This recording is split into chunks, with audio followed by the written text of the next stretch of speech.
بسم الله الرحمن الرحيم.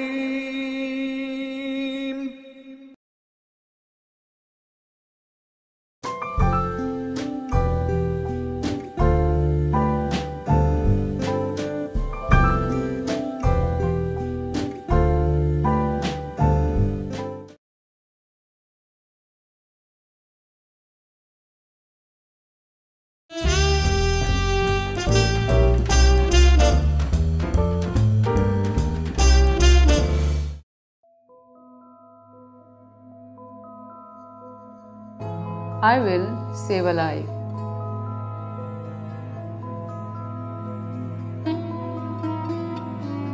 I will form global partnerships. I will break stereotypes.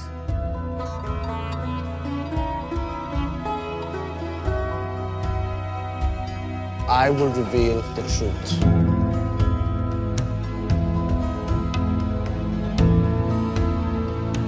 मैं एक आवाज हूँ.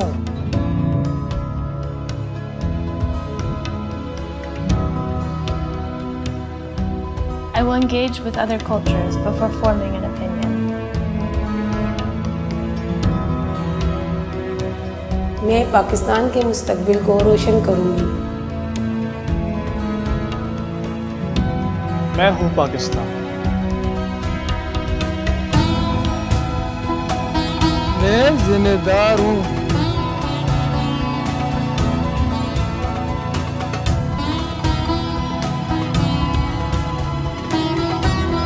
मैं हुनरमंद हूँ.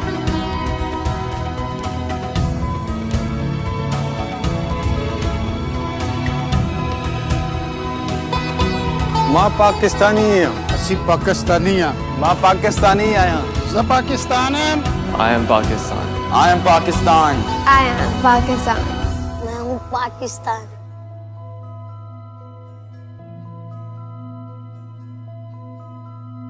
हम उम्मीद है.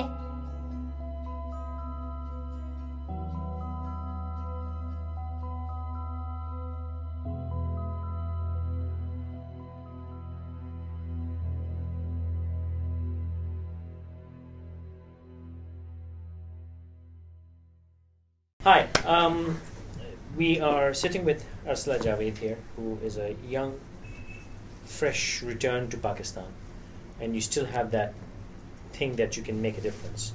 Now, I don't want to be very negative, Arsala, thank you for coming in. I don't want to be negative and needlessly discourage you, but I would like to be the devil's advocate here and ask you why you feel this, because there was a time, maybe 25 years ago, when I felt I could change this whole world and the universe, and we had to do it. And then from the universe, I shrunk down that, no, we can probably change Asia. I said, no, let's do Pakistan. And then I said, let's do Karachi. And then I said, let me do my street. Yeah. And then I've even given up on my home. Yeah. So that's reality. So you've started this movement called Let's Think Pakistan. Yes. Tell us about it. Faisal, the campaign is very simple. Mm-hmm. It's based exactly on what you said. It's based on getting people to develop a sense of responsibility and accountability for their country. Okay. These are very big words. They're very big things to do. The hardest thing to do is to change an attitude. We aren't trying to start from a global community. We're trying to start from one person. Okay. And the idea is that if we can get one person to think that, look, this is a red light, I need to stop at it.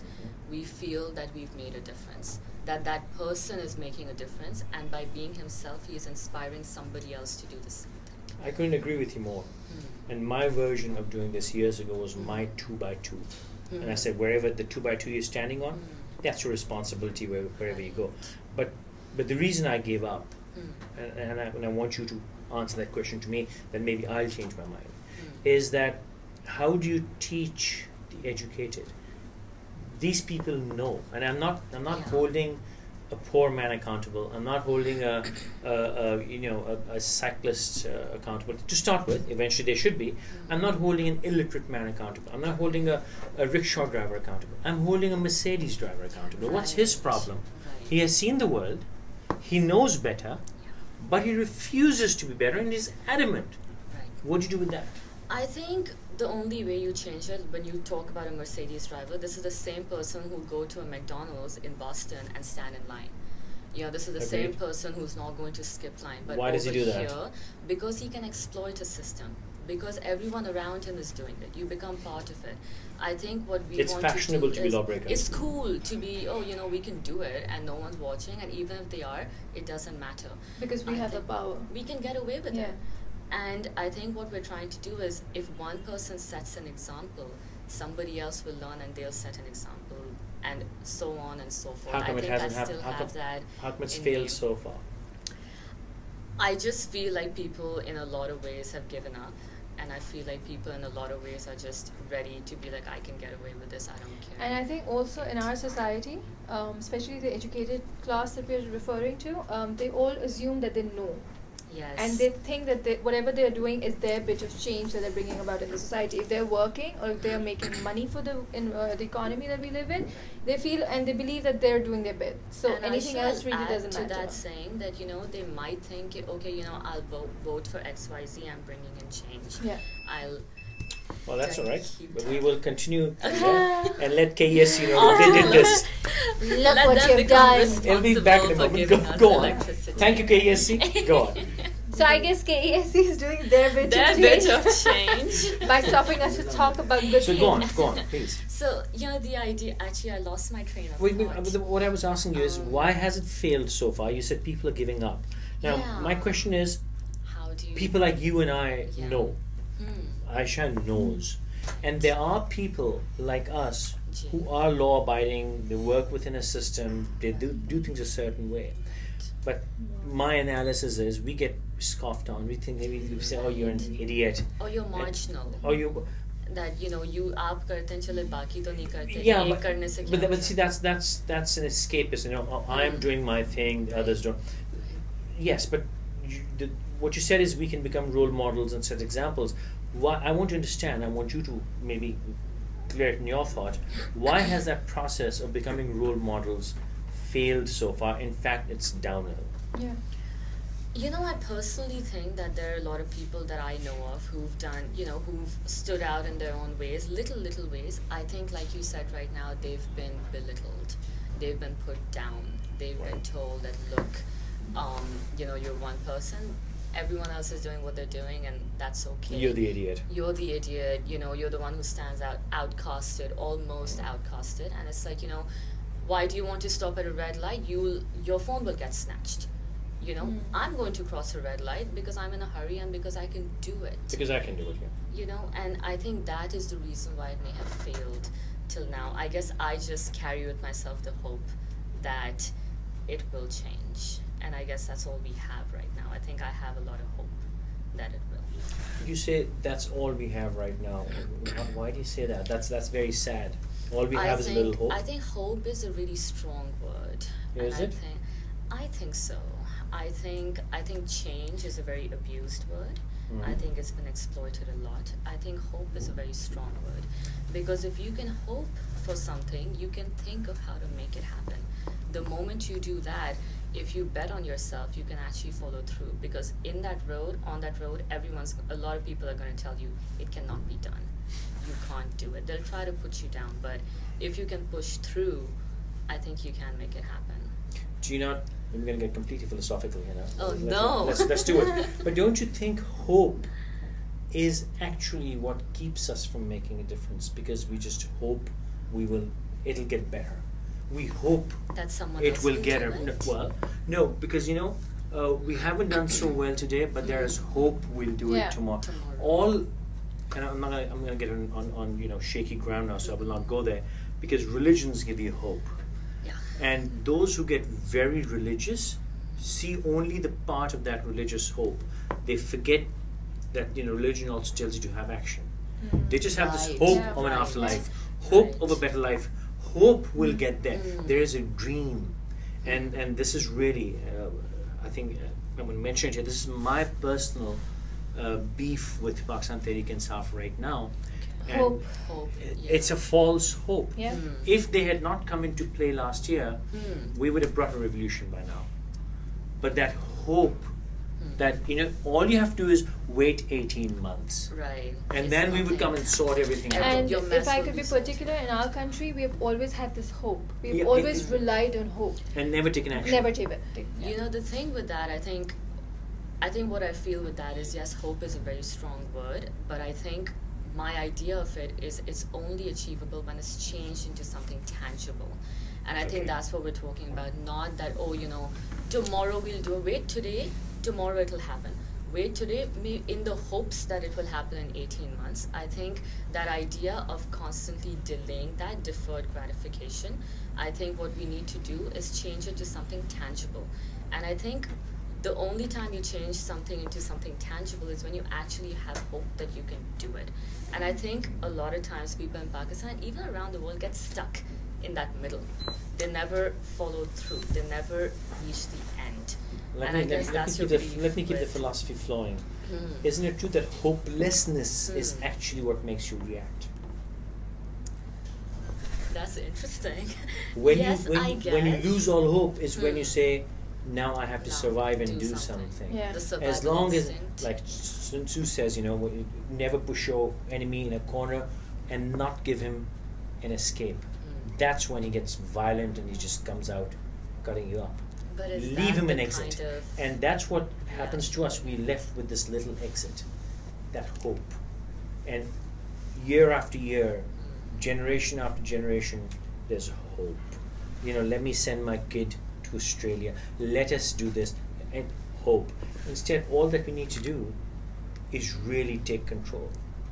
Change it to something So when you say tangible. Let's Think Pakistan, what you've done is you've got a website, and what's it called? We have a website. It's www.letsthinkpakistan.com. Letsthinkpakistan.com. One word. .com. Yeah. LETSthinkpakistan.com. Yes. Okay, and you've taken pledges. Yes. You took my pledge as well. We did. I believe your pledge And number I 69.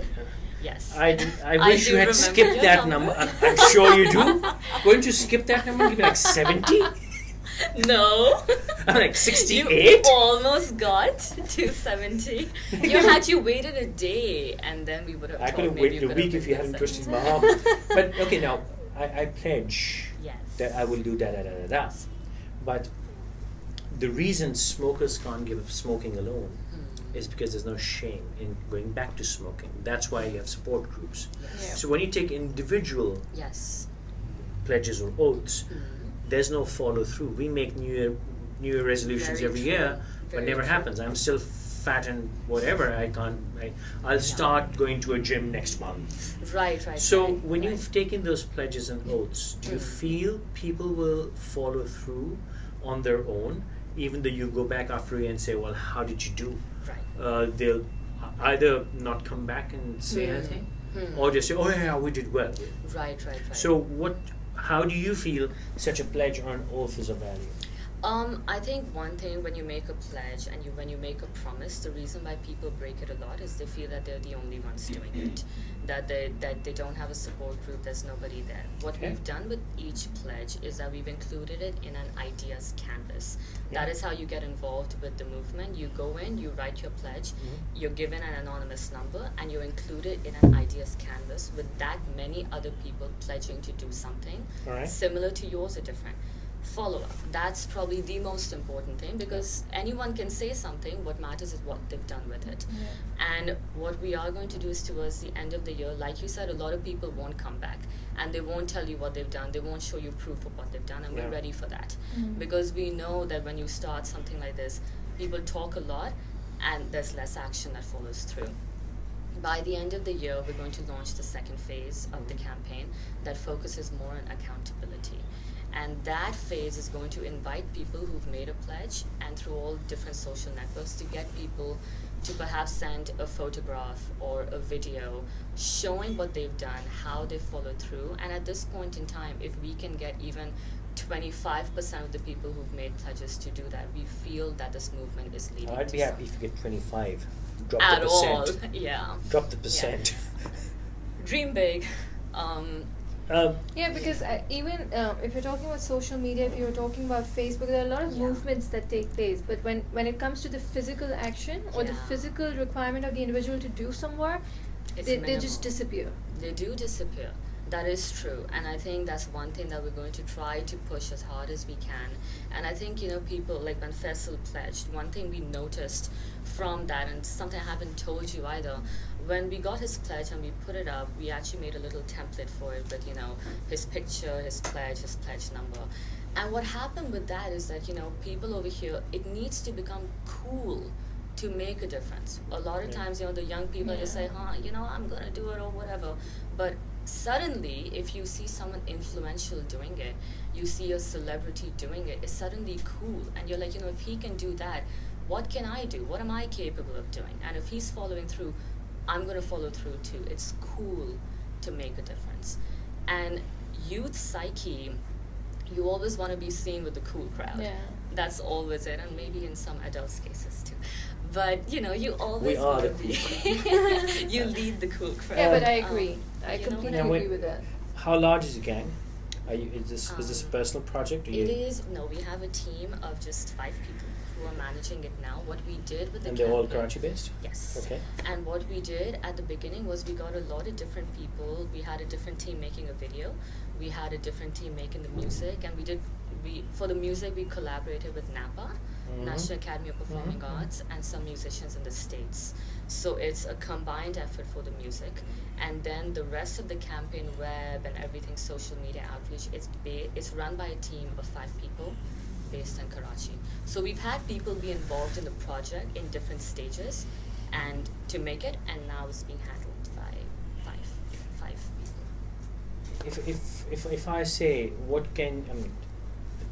to you, what can you show me by December that you've actually made a tangible difference? I think our photo and video montage, or however we decide to go about doing it. What sort of things should we expect to see from us? I would expect to see, you know, we've seen pledges of people, you know, saying, I'm going to throw trash only in a trash can, not on the street. Or I'm going to stop at a red light. Yes. Or, you know, I'm going to conserve You know why do that in electricity, 2012? You know, Educated people are promising forever. to be... Okay. I want to do that forever. You know, I want somebody to say that, look, I'm not going to go to McDonald's at Seaview. I'm not going to eat a Big Mac. And while I'm at Seaview, chuck the packet out and keep driving. I don't want anybody to do that. And if somebody says, look, I don't care if 100 people are doing it. I'm making a decision not to. Yeah. That means something. And those are the kind of changes we want to see. We don't want to see big changes. We don't want to see people saying, you know, I'm going to change the political status quo. So you expect to see pictures of people I expect to see some doing proof, what? Like maybe what? following up on what they're doing, show us how. We've seen people saying, we've seen children saying, I'm going to volunteer at schools every Saturday, I'm going to do this, I'm going to do that. I want to see a picture of that. I want to see proof of that, because once you have that, you are showing somebody else that this is what I've done, what have you done? And maybe somebody hasn't thought of doing something like that. We've seen some very out-of-the-box thinkers who've, you know, talked about sustainable energy or opening an animal shelter. You know, those are things that a lot of people here don't do. And that is something I'd love to see people follow through on. And interestingly enough, you know, when we talk about inspiration, we've had some people actually go through the canvas and take inspiration from different pledges, and you can actually see this movement where people are like, you know, it's not just tangible, it's also attitudinal. And I think that is a tough one. That's a tough one, because for that you cannot have proof. How do you show proof when you say, I'm not Shia, I'm not Sunni, I'm Muslim, and that's all that matters? How do you show proof of that? Yeah. But for us, it's like if we have somebody writing that, that's already a thinking process. At least he's acknowledging the problem. I know I'm being cynical, and I'd like to apologize for that, but the reason I'm being cynical is because I've seen these things happen at least 35 years of my life, such efforts being made. And I've seen groups of people come make this effort, fail, come make this effort and fail and go. I personally started 2 movements. One was called People's Action Movement, which is now abandoned. And the subset of People's Action Movement was my 2x2, where I said, wherever you stand, it's your responsibility. This may be the last spot you stand on, you may die here. Yeah. So take ownership as you move, or wherever you are. So it's my 2x2. And I think the domain I still own the domain, but it's abandoned. Now, The reason I'm saying this is that I'm hoping that it was not the effort which was wrong, maybe the time was wrong. And I hope this time around, you making a similar, it's a repeat. It's a complete deja vu. Everything you're saying, you can take out my TV shows from 4 years ago, it's verbatim. Verbatim. No difference. But I would like to assume that my time was wrong. And maybe the time is now right for you to actually succeed. And I would like to, wish you good luck on that. Thank you so much. And I hope you come back and say, I hope you're right. We showed you. Anything else you'd like to tell before you conclude this? Anything we missed out? No, not really. I think we really summed it up. I think one thing that I would really hope from, your viewers and everybody else is to actually bet on yourself. Don't wait for somebody else to do it. Don't wait for a CEO. Don't wait for a politician to do it. But they bet will never on yourself. do it. Well, that too. But bet on yourself. I agree with you. I agree. And no difference is a small difference. So even if you're saying, I'm going to shut the light when I leave my room, that's a big deal. Absolutely. And I think just to conclude that, if you want to change something, don't wait for yourself to become a victim and then you start acting upon it. Even if you start from now, you will not reach to that point of suffering from that pain or from that issue. So I guess just to end it up, just tell me, how can people make a pledge again? They go to your website. You go to the website, right. www.letsthinkpakistan.com, and you click on the banner that says join the movement. There's one very simple question that the entire website is based on. What will you do for Pakistan? Okay. You write your answer in there, you join the campaign. You've made a pledge, now it's up to you to follow through. So as you bet on yourself, we bet on you to follow through. Well, good luck, Arsla. Thank you so much. Thank you for having me.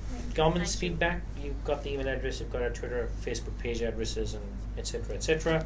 As always, keep the discussion constructive and let us know what you think. Till next time.